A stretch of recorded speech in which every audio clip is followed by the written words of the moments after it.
Ika-71 kabanata sa pagpapatuloy. Habang tulog si Kang Heji, sinugdot siya sa muka ni Sofia. Na ito ay nagising at humawak sa kanyang pisngi na sinabi nito sa kanya, para saan daw yon?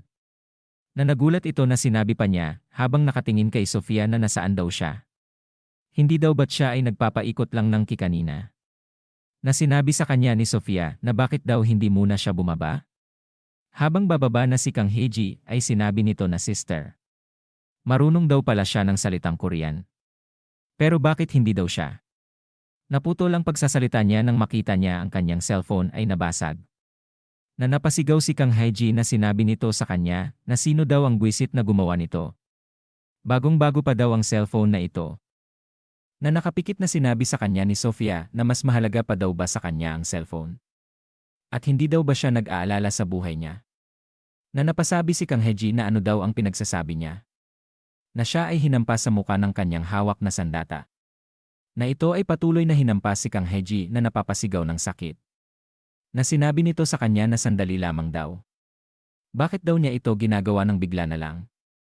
Habang nakaharang ang mga kamay ni Kang Heji, ay sinabi sa kanya ni Sofia na ikaw. Ano daw ang layunin niya sa paglapit sa boss? Na napasabi si Kang Heji na ano daw ang ibig niyang sabihin. Na siya ay tinamaan na naman ng sandata ni Sofia na napaaray sa sakit. Na makikita si Sofia na sinabi nito kay Kang Heji na tumigil na daw siya sa pag-arte na wala siyang alam sa kanya. Siya daw ay kasama ng Sanwoo Clan. At ito daw ay nakonpirma na niya na kilala daw niya ang leader ng Sanwoo Clan. Na sinabi sa kanya ni Kang Heji na teka lang daw muna. Tumigil daw muna siya kahit saglit lang. Makikita si Sofia na nagtataka nang sabihin sa kanya ni Kang Heji na oo. Tama daw siya. At kabilang nga daw siya sa Sanwoo Clan. At kilala niya rin daw si Siwon Hyung. Na sinigaw pang sinabi ni Kang Heji na at nilapitan daw niya si Gomonryon. Dahil nais daw niyang matutunan ang martial arts. Dagdag pa niyang sinabi na ayan, masaya na daw ba siya ngayon? Humawak sa kanyang pisngi na sinabi pa ni Kang Heji na kung interesado daw siya, maaari daw naman niyang itanong sa kanya. At bakit pa daw niya siya sinaktan ng walang dahilan? Na tinutukan na naman siya ng sandata na gamit niya na sinabi nito ikaw. Binibiro daw ba niya siya? Na sinabi pa niya habang makikita ang muka ni Sofia na isang miyembro daw ng Sanwoo Clan ang lumapit sa boss para lang matuto tungkol sa martial arts. Inaasahan daw ba niyang maniwala siya dyan? Na napanganga si Kang Heji sa gulat na sinabi nito na anong masama daw doon. Hindi pa daw siya matagal nang naging Murim-in. Kaya't hindi daw niya alam ang maraming nangyayari sa Murim. Na sinabi sa kanya ni Sofia habang makikita ang muka ni Kang Heji na kahit daw hindi niya alam ang marami tungkol sa Murim, paano daw niya hindi alam kung sino si Gomoonyong. Pagkarinig ng pangalan ni Gomoonyong ay nag-iba ang muka nito na pinagpawisan na nanlaki ang mata. Habang sinasabi sa kanya ni Sofia na oo, iyon daw ang tawag sa boss sa Murim. Na makikita ang mata ni Kang Heji na pinagpapawisan na sinabi niya sa isip na hindi daw pwede yon. Kung siya daw talaga si Gomoonyong. Na naiisip niya si Jenny nang sabihin nito sa kanya na ang bastardo na yon ay mortal na kaaway ni Siwon at ng Sanwoo Clan. Kung sabihin mo ang ganyang bagay muli, maghanda kang mamatay sa mga kamay ko. Na naisip niya rin ang sinabi ni Elder Yang na totoo na siya daw ang guro ng leader ng clan. Gayunpaman, na makikita si Gomoonyong na sinabi pa niya na kasabay nito, ang taong iyon daw ay ang pinakamakapangyarihang kaaway na hinarap ng Murim sa ngayon, at isang mapanganib na nilalang na maaaring magdulot daw ng kapahamakan sa buong Murim. At tulad daw ng narinig niya ngayon lang, siya ang pasimuno ng pagkamatay ng ina ng leader ng clan. Pati na rin ang bastardo na pumatay kay Elder Kwon Jae-kyu, ang lolo ni Jenny. Na isa sa mga haligi ng Sanwoo Clan. Na makikitang muli ang mata ni Kang Heji na sinabi sa isip na oo, ngayon na iniisip daw niya. Palagi daw niyang naiisip na narinig niya na daw itong tinatawag na Key of Eternity sa kung saan. Sa wakas daw ay naalala niya na kung saan niya ito narinig. Na makikita ang leader ng alyansa na sinabi nito na ito daw ang Key of Eternity. Ang bagay na hinahanap daw ni Gomoonyong ang tinutukoy niya. Makikita ang bibig ni Kang Heji na ito ay nanginginig. Na nakatingin sa kanya si Sofia na nagtataka. Na namumutlang pinagpapawisan si Kang Heji na sinabi sa isip na hindi daw ito maari. Na ang lalaking iyon daw ba talaga ay si Gomoonyong. Na naiisip niya ang ginawang pagtuturo sa kanya nito. Na nakatingin pa rin sa kanya si Sofia. Na makikita ang mata nito nang sumigaw si Kang Haji na sinabi nito na hindi. Hindi daw pwede. At wala daw paraan na ang lalaking iyon ay si Gumuonyong.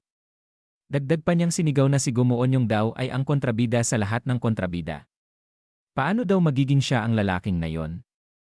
Na sinabi sa kanya ni Sofia habang makikita ang mata nito na mukha daw ba siyang ganoon sa kanya. Na tinignan siya ni Sofia na tinanong pa siya kung talaga daw bang inisip niya na ang boss ay mukhang isang kontrabida sa lahat ng kontrabida. Na natulala si Kang Haji sa kanyang narinig at walang masabi. Na sinabing muli sa kanya ni Sofia na sagutin daw niya ang kanyang tinatanong. Dagdag pa niya habang makikita ang mata ni Kang Haji na ano daw ba talaga ang Gumuonyong na nakita niya ng personal. At lumipat ang eksena kay Miss Sera na sinabi nito kay Lee Si-won kausap sa cellphone na siya daw ay nagkaroon ng kakilakilabot na karanasan. Dagdag pa niya na pero masaya daw siya na nakabalik siya ng ligtas. Natumugon sa kanya si Lee Si-won na salamat daw, Sera Noona.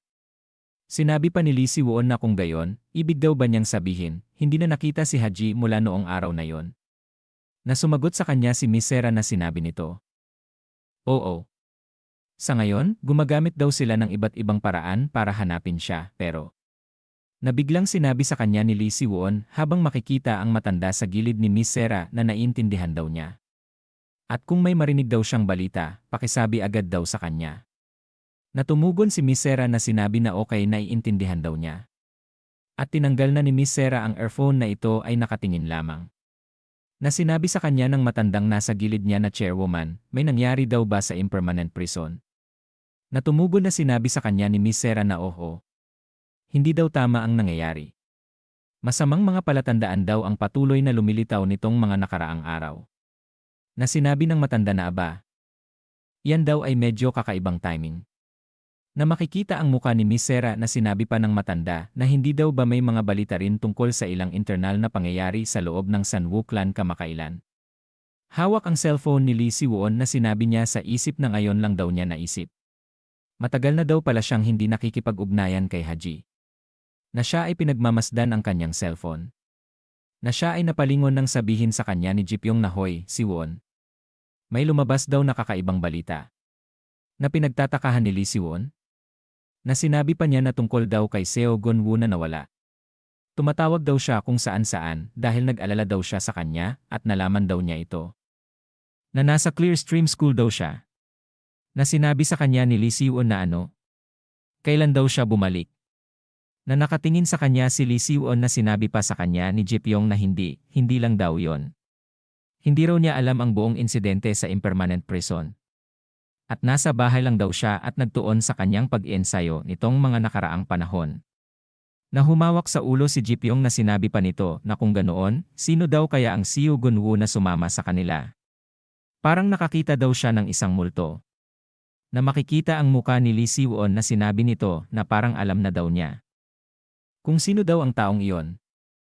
At lumipat ang eksena kung saan makikita ang nagpanggap na Seo Gun-woo dala ang kinuha niyang kristal. Na ito ay napatingin sa likod ng sabihin sa kanya ng lalaki na medyo nakakakaba daw ito. Hindi daw niya akalain na makikilala niya siya. Na sinabi sa kanya nito na bantayan daw niya ang pananalita niya. At huwag daw niya siyang ma-offend. Na sinabi pa nito na ang taong makakasalamuha daw nila ngayon ay ang pinakamapanganib na nilalang sa mundong ito. Na lumipat muli ang eksena kung saan sinabi ni Jipyong na ang 1,000 faces na babae daw ba na yon ay naandoon. Na sumagot si Lee Si-won na oo, tumakbo daw siya pagkatapos ng saglit na banggaan daw sa kanya. Na sinabi pa ni Jipyong sa kanya na pero hindi daw ba nasa panig siya ni Gumuonyong. Bakit daw hindi nila siya nakita kasama ni Gumuonyong? Na biglang tinawag ni Jenny si Lee Si-won. Na sinabi ni Jenny na mukhang may nangyari daw sa main clan. Na sinabi ni Lee Si-won na ano daw ang ibig niyang sabihin. Na pinagtatakahan ni Jipyong. Sinabi ni Jenny na nagtataka rin daw siya. At wala daw silang binigay na detalye at sinabihan lang daw sila na maghintay dito sandali dahil susunduin na nila daw sila kaagad. Na makikita ang mga itim na sasakyan na humahabol sa kanilang sinasakyang bus. Na sila ay nagulat na mabilis itong huminto. Na sinigaw ni Jipyong na ano daw ang nangyayari. Na sinabi naman ni Lee Si-won na ayos lang daw ba si Jenny. Na tumugon ito na oo. Ayos lang daw naman siya. Na sinabi naman ng bus driver na paumanhin daw. Kasi may isang coach daw na biglang lumiko sa harapan. Na sinabi naman ni Jenny na anong klaseng baliw na tao. Na siya ay biglang nagulat. Na napasabi ng lumabas sa kotse ang lalaki na Hail. At pagkatapos ay isinuntok ang kamao sa palad ni Lee Si-won na sinabi sa kanila na aalis na daw muna sila. Dahil may mga agarang bagay daw na kailangang asikasuhin sa main clan. At sana daw ay magkaroon sila ng ligtas na paglalakbay pawi. Na sinabi sa kanya ni Jipyong Nahoy, Lee Si-won. Ano daw ang biglaang nangyari? Na sinabi naman ni Kim Jae-ho na para saan daw ang kanyang pagmamadali. Na sinabi naman ni Lee Jungyang na oo nga. Siya daw ay hindi pa nagpapasalamat sa kanya. Na makikita ang mata ni Lee Si-won na nakatingin kay Hyuk So-chon. Na ito ay nakatingin lang rin sa kanya habang nakatayo na walang masabi. Na makikita ang mata nito na sinabi sa kanya ni Lee Si-won na kung may pagkakataon daw, gusto niyang bumisita sa aklatan na binanggit daw niya noon. Nakumindat si Lee Si-won na sinabi pa nito na syempre daw naman, magiging mahirap para daw sa kanya na maintindihan ito kahit makita daw man niya ito. Natumingin lang sa kanya si Hyuk So-chon na medyo masaya ang muka. At pagkatapos ito ay bumiti na sinabi sa kanya na ang Heavenly Way sect daw ay opisyal nang nililimitahan ang pagbisita ng iba pang mga sekta at clan. Gayunpaman, ikinagagalak daw niyang tanggapin siya kung pribadong pagbisita lamang ito. Dagdag pa niya na kung kailangan daw niya ng interpretasyon para sa martial arts, huwag daw mag-atubiling magtanong sa kanya anumang oras. Nangumiti si Lee Si-won sa kanya habang si Jenny ay tumingin ng seryoso. At pagkatapos ay makikita si Kang Hail na isinuntok ang kamao sa palad na sinasabi na siya daw ay ang Sanwoo clan. At siya daw ang dumating upang sunduin ang leader ng clan. Na sinabi sa kanya ni Jenny na bumaba na sila sa bus na ano daw ang nangyayari. At anong malaking insidente daw ang nangyayari para bigla nila silang patigilin sa bus at dalhin ng ganito. Na makikita ang dalawa na sinabi ni Kang Hail na tungkol daw dyan. May isang abalang bagay daw na biglang lumitaw. Na lumipat ang eksena kung saan si Thousand Faces at ang kanyang kasama ay makikita na papasok sa pinto na may nagsasabi na dito daw ang daan. Na makikita sa loob ang isang babae na mukhang manika na nakaupo. Na makikita ito na sinabi pa ni Kang Hail na bumalik na daw si Lady So Seol.